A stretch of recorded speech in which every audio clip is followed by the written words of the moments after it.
All right. So anyhow, so we're having this thing, and he says when I talk to pediatric neurologists, when in that arena, he says no, that can't happen. He's just, why would I test for somebody because it's gone by 3 months of age? Well, you're obviously not 3 months of age. Why would I even test you for a primitive reflex? He says they don't think it exists, so they never test for it, so they just believe it's not true. So he says what I'm starting to do now is testing my children, the kids. So even if he has a 6-year-old kid with attention deficit, he will test their these reflexes. So he had a video, right, of a case. So he had been doing a lecture down in San Francisco a few years before. This gal who was a massage therapist was taking his class, because her husband was a chiropractor or something like that, was some specialty in his class, so he was giving her. Well, this poor gal had been all around the gamut. In fact, had become a massage therapist because she had been trying to do some work on her own self, trying to find a way to relax and feel better and all that sort of stuff. She had had problems all her life. So he ends up bringing her up, and he shows her exam. And one of the reflexes is when you go back, then you go. So he had her stand like this, and then he stood behind her and clapped. And she jumped.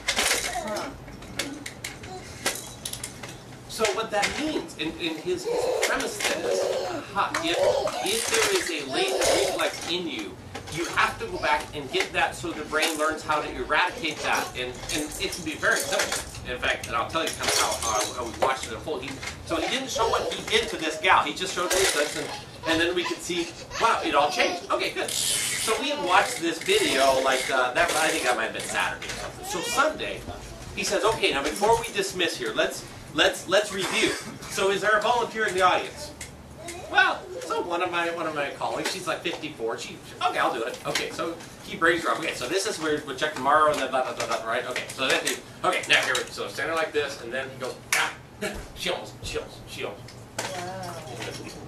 Oh, but we went cool, right? But this is not cool. He about peed in his pants because he was you giving your talk, right? 3 days worth of lectures. He's ready to get back on the plane and go home.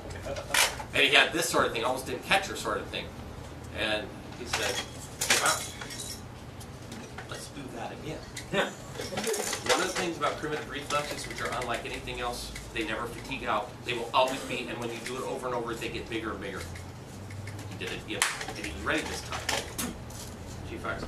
So he ends up doing, he found 2 primitive, so there's about 7 or 8 of them you test people for, basically. There were 2 of them in this gal. One was that falling back reflex, bam. The other one was what's called a Babinski, when you stroke along somebody's, if the toes go here. Now, what would that normally tell us? What if you think about my training in typical neurology, when does that happen? When does someone have a positive Babinski? When something terrible has happened in the brain, they've had a stroke or something like that. But what happens if you have a Babinski and you didn't have a stroke? You have a functional upper motor neuron lesion, right? You understand? It's not because there's a tumor in the brain. It's something, one of the connections in the brain isn't working right. Now, how do you think, so he had to basically fix her. How do you think he would have fixed her? No. No.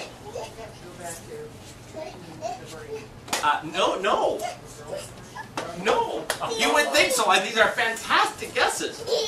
You have to find a way to access into the part of the brain that modulates that. So we have to get in the midbrain. How do you do that? Light or sound? So, so you guys, you're going to see some crazy stuff over the next several years. He pulls out his iPhone. He says, I got to get this thing fixed before I leave. So on his iPhone, he's got some apps. One app is a tone generator. And what he knew, he said, I've got to make an assumption, I'm going to jump to some conclusions really quick. Babinski's on the right, and then she's got this startle reflex. I'm going to go into her midbrain, I'm going to go at it from the right side. So he put his iPhone to her ear with this tone, and what do you think she noticed? She started to relax. This gal has had problems with her health. She's an MIT engineer before she became a chiropractor. Became a chiropractor. Is one of the most innovative and incredible chiropractors in the city of Portland. Okay? She has struggled with health for very, very long. She has had some anxiety issues. She's had all sorts of stuff, right?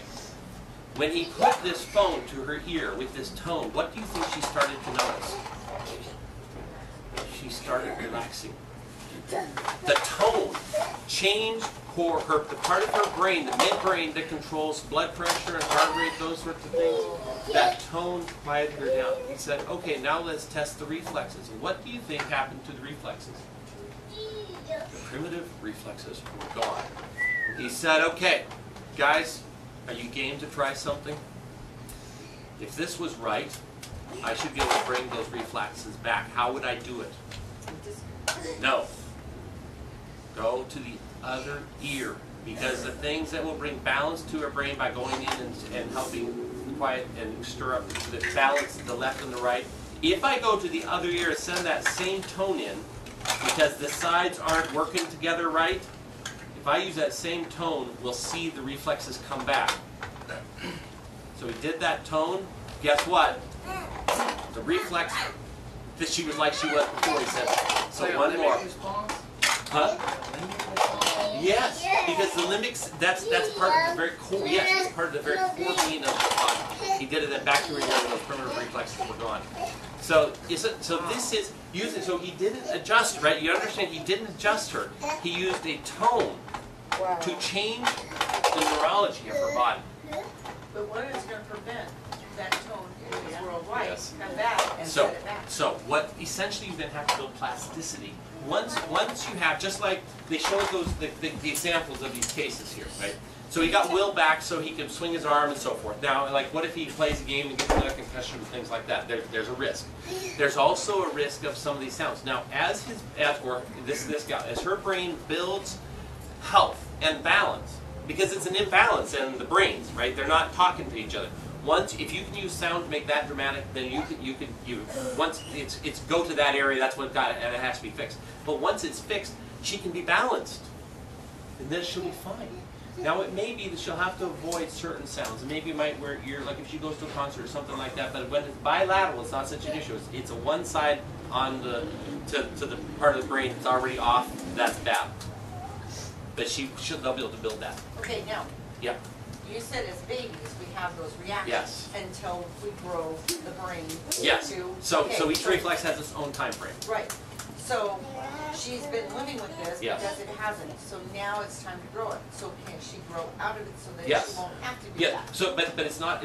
It's about patterns, and it's about just it's activating the way that part of the brain. Once you can get the brain functioning and working right. Well, what he's talking like these kids.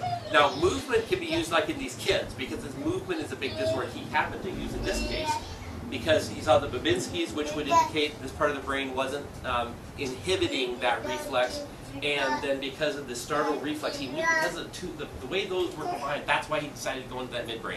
Okay, and he did it using sound because that's how you can get into the midbrain. So you have to take each case and. Like optokinetic tapes, you saw the things with exercises. Some people will be given eye exercises, jumping from one finger to the other, or up and down, or make it like a staircase down. And it depends on where your problem is. Then you have to build that part of the brain back.